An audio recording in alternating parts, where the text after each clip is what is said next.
Et c'est ce qu'on a dit aussi à propos de John. Le problème de John, c'est qu'il a d'abord été testé négatif, puis positif. Mais la quantité retrouvée était tellement faible que c'est presque comme s'il était en train d'arrêter.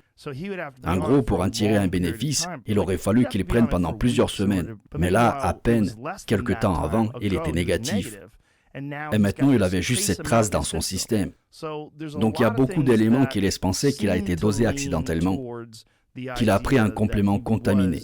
Cependant, il y a aussi, tu sais, more plates, more dates. Derek, oui, Derek. Il dénonce les conneries de beaucoup de gars à l'UFC et il analyse leur bilan sanguin spécifique. Et ce qui l'enquêtait surtout, c'était le rapport testostérone-épitestostérone. Il disait que c'était anormal, complètement décalé. Et aussi la quantité de testostérone que John avait, la testostérone libre dans son système, il trouvait aussi que c'était tellement bas que ça semblait indiquer qu'il arrêtait des hormones exogènes.